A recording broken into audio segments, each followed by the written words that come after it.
noite, a paz. Dá um abraço quem está perto de você, por favor. Hoje nós vamos falar sobre inferioridade. A Bíblia, ela nos ensina que nós devemos amar ao nosso próximo como a si mesmo. E às vezes eu me pergunto como que isso é possível, amar o próximo como a mim mesmo, se de alguma forma ou de outra eu estou vivendo um sentimento de inferioridade. E a inferioridade, quase que em sua totalidade, ela não permite com que eu venha a amar da forma com a qual eu deveria amar. Então eu não conseguiria amar o meu próximo como a palavra diz que eu devo amar o meu próximo, porque eu sempre estou lutando com esse sentimento de inferioridade. Um autor muito conhecido chamado Maxwell Maltz disse que 95% das pessoas, é uma estimativa, toda estimativa pode ter o seu erro para cima ou o seu erro para baixo, pelo menos em 2 ou 3%. Mas ele diz que 95% de todas as pessoas existentes no mundo, na nossa sociedade, se sentem inferior. Bom, então eu poderia estimar que 95% das pessoas que estão aqui, hoje à noite, se sentem inferior, ou já se sentiram inferior, ou carregam consigo, entra dia, entra semana, sai semana, a inferioridade. E uma das primeiras vezes que a sociedade passou a entender o que é a inferioridade, e esse sentimento, porque é um sentimento, foi no ano de 1912, onde um psicólogo chamado Alfred Adler escreveu um livro muito impactante, dizendo, o tema do livro é o caráter neurótico. E nesse livro ele faz uma pesquisa, ele detalha a pesquisa e ele fala, dentro da pesquisa, sobre a inferioridade. E é pelo menos uma das primeiras vezes que o ser humano se depara com o sentimento de inferioridade, o que ela significa, ou o que é o complexo, como a gente diz, né? O complexo de inferioridade. E aí eu faço uma pergunta a você hoje à noite. Qual é o início da inferioridade? Aonde ela começa? Aonde ela começa para você, ou onde ela começou para mim? Ou onde ela teve início para você? Talvez, eu detalhadamente aqui, posso estar tentando até mesmo afunilar a inferioridade em alguns itens, mas para algumas pessoas é muito mais abrangente do que tudo isso.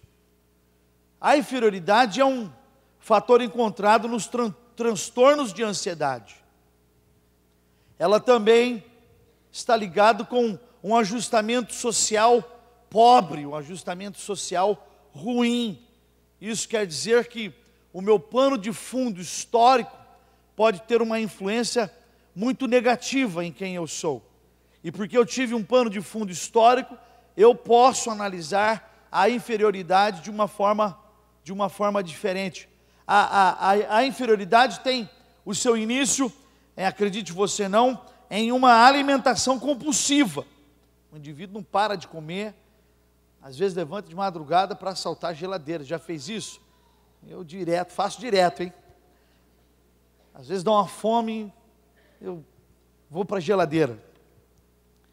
Uma performance escolar baixa, ruim. Uma pessoa que ainda não chegou a um nível, a um ponto de escolaridade com o qual ela gostaria de ter ou obter, então ela se sente inferior.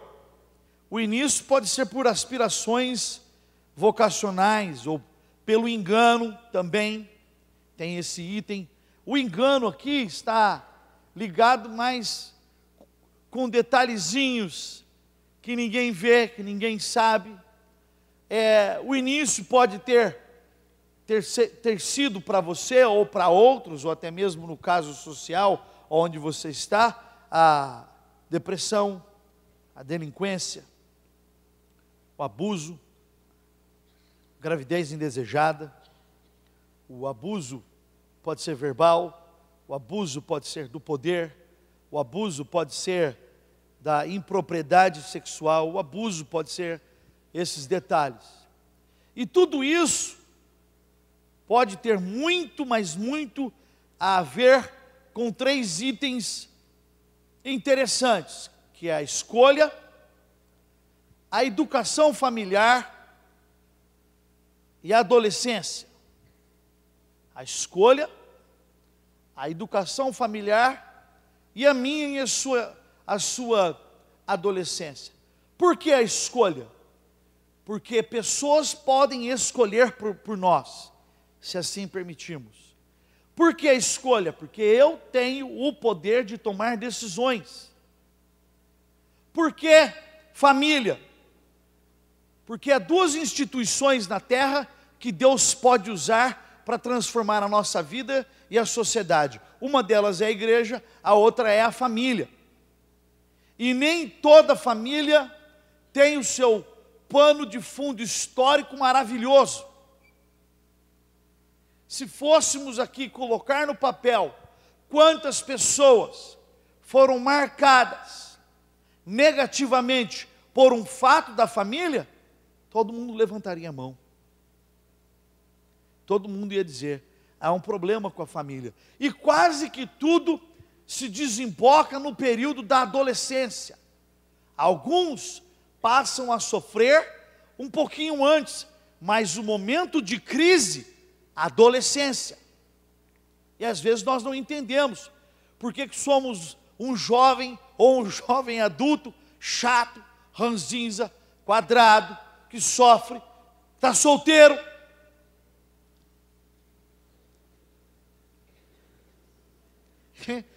Desculpa, mas eu não fui chamado aqui para te agradar, eu fui chamado aqui para dizer a verdade para você. Muito obrigado. Um cara cheio de fobias, um cara cheio de manias, uma menina cheia de maluquices, a gente às vezes não sabe, não entende o porquê de tudo isso. E aí começam as perguntas. Perguntas como: será que eu sou inteligente? Será que eu sou atraente, até mesmo com o meu pequeno tanquinho? Ou com o meu bíceps, o meu tríceps afinado? Será que eu sou atraente com o cabelo do lado esquerdo ou do lado direito? Hoje eu olhei no espelho, quando eu fui pentear o meu cabelo, eu pensei, vai ser do direito ou do esquerdo hoje? Joguei para o lado direito. Não sei se está bom, mas eu acho que eu preciso de um corte de cabelo. Eu acho. Porque o óculos já começa a dar uma saída para fora o cabelo. Na hora que você põe a perna do óculos, já fica meio, para o lado lateral. São perguntas. Eu sou atraente? Eu estou atraindo? Claro, obviamente, senhoras e senhores, nós estamos falando de algo positivo. Não estou falando nada aqui prejudicial, não. Sou capaz? Sou bonita? Pergunta a mulher. Será que eu sou bonita? O mundo comercial tem bombardeado a sua vida e a sua casa, moça. E não é à toa, eu não estou dizendo que é errado, também não estou dizendo que é pecado. O intuito da mensagem não é esse. Mas não é à toa que a gente está numa corrida desenfreada para cuidar dos lábios. Se o lábio é muito fino, quer jogar botox para o lábio ficar mais gorducho, igual da Angelina Jolie. Ué? Não é não ou eu estou errado? Aí fica com aquele beijo assim, ó. E aí? Tudo fera, então? A paz do Senhor. Deus te abençoe. Eu te amo. em Cristo Jesus. Não é à toa, unha postiça. Quero ver unha postiça para a unha do dedão do pé encravado, moço. E o trato é cada vez mais aprimorarmos e melhorarmos e tentarmos ter uma maneira e uma forma de sairmos da inferioridade. Sairmos de um local que a gente acha que não deveria ser o local nosso. Eu já vou dar um pulo, mantenha nessa tela ainda, mas eu já vou dar um pulo lá na frente da mensagem e vou voltar depois a esse ponto. Sabe o que é que inferniza a nossa vida? O tal do comparar padrões. Eu ia deixar isso para o final, mas já estou com vontade de falar disso agora. A gente vive comparando os padrões. Compara-se inteligência, compara-se estatura, compara-se nacionalidade, compara-se cor de pele, compara-se tamanho de nariz, compara-se qualidade de cabelo, compara-se. Ô, gente, a gente compara, a gente vive comparando, compara-se status, compara-se carro, compara casa, a gente vive comparando, nós vivemos comparando, e comparando, compara-se espiritualidade, aquele que chega, já dobra o joelho e já ora, levanta a mão, ele é o mais espiritual. Nós passamos a ter algumas análises, nós analisamos, analisa-se cor de olho, analisa-se cor de pele. O texto de Romanos, capítulo 12, verso de número 3, que é um texto base para essa mensagem, diz assim: nunca se considere em um padrão elevado, acima dos outros. Nunca se eleve, nunca esteja acima, porque a graça é que foi me dada.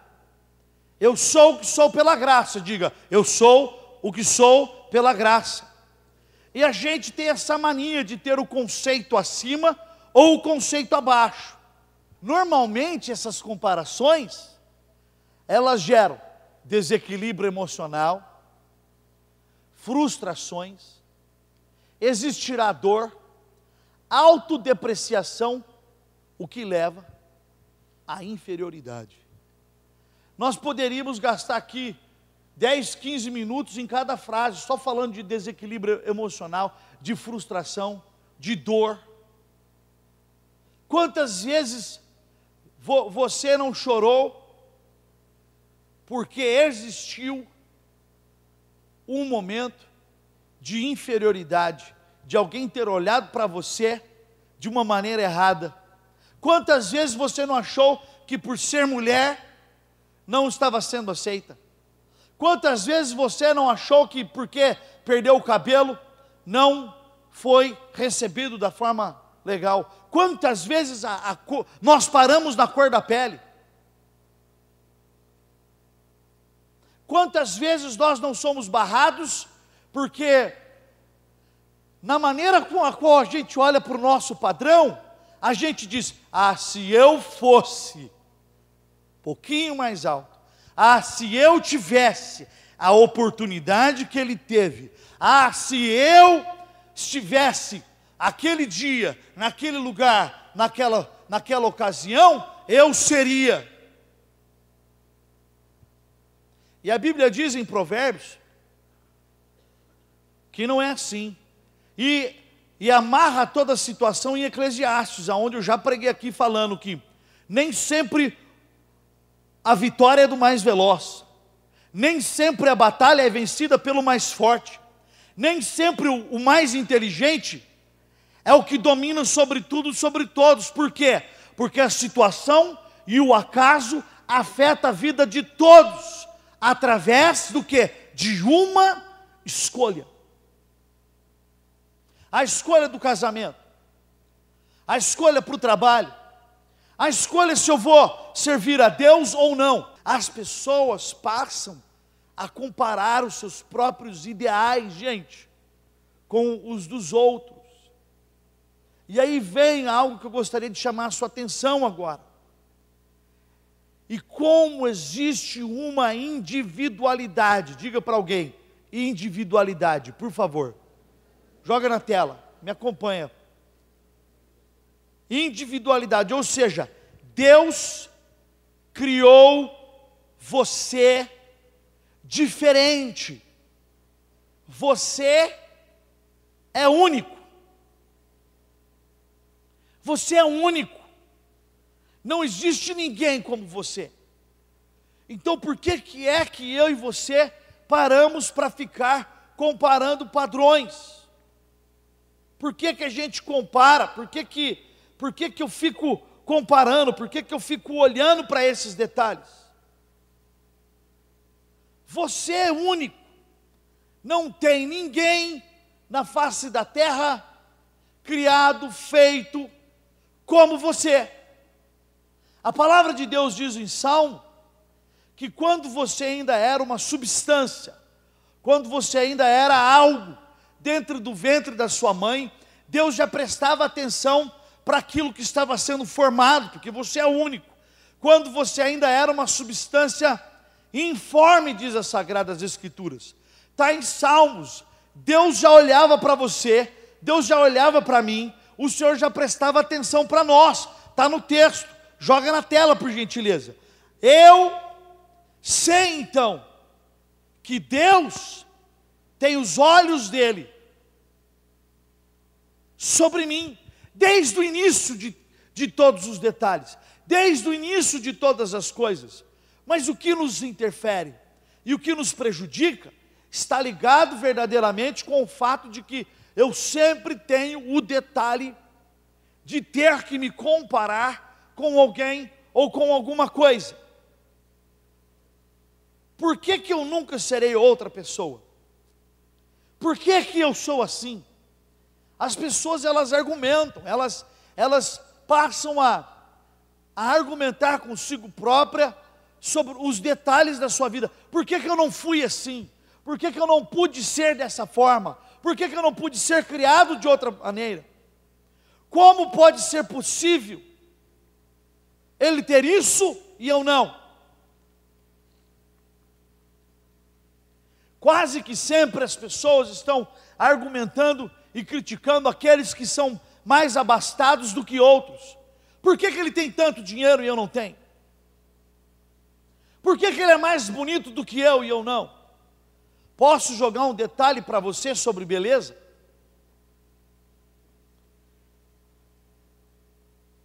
Beleza é um assunto que deve ser sempre questionado e argumentado pela perspectiva da cultura. Pela perspectiva cultural. Porque o teu padrão de beleza não é o padrão de beleza das pessoas que vivem em Zimbábue. O meu padrão de beleza na cidade de Campinas não é o padrão de beleza das pessoas que vivem na Escócia. O padrão de beleza do norte-americano não é o padrão de beleza das pessoas que vivem no Peru. E todas as vezes que eu tentar estabelecer um padrão de beleza, ele pode ser trincado e rachado quando nós analisamos a beleza pela perspectiva da cultura. Porque em algumas culturas, ser belo é ser gordo. Em outras culturas, ser belo é ser alto. Em outras culturas, beleza é ter uma orelha grande. Você seria Miss Universo. Em outros lugares, ser belo não está ligado com o que ele veste, ou com o que ele possui, ou com o que ele tem, mas ligado com o estereotipo. Totalmente ligado com o estereotipo da pessoa. Então veja, o que é belo para você pode ser completamente eliminado quando nós tratamos do assunto pela perspectiva cultural. Então, esse assunto de, eu tenho carro, eu tenho apartamento, eu sou estudado, mas não tenho o que ele tem.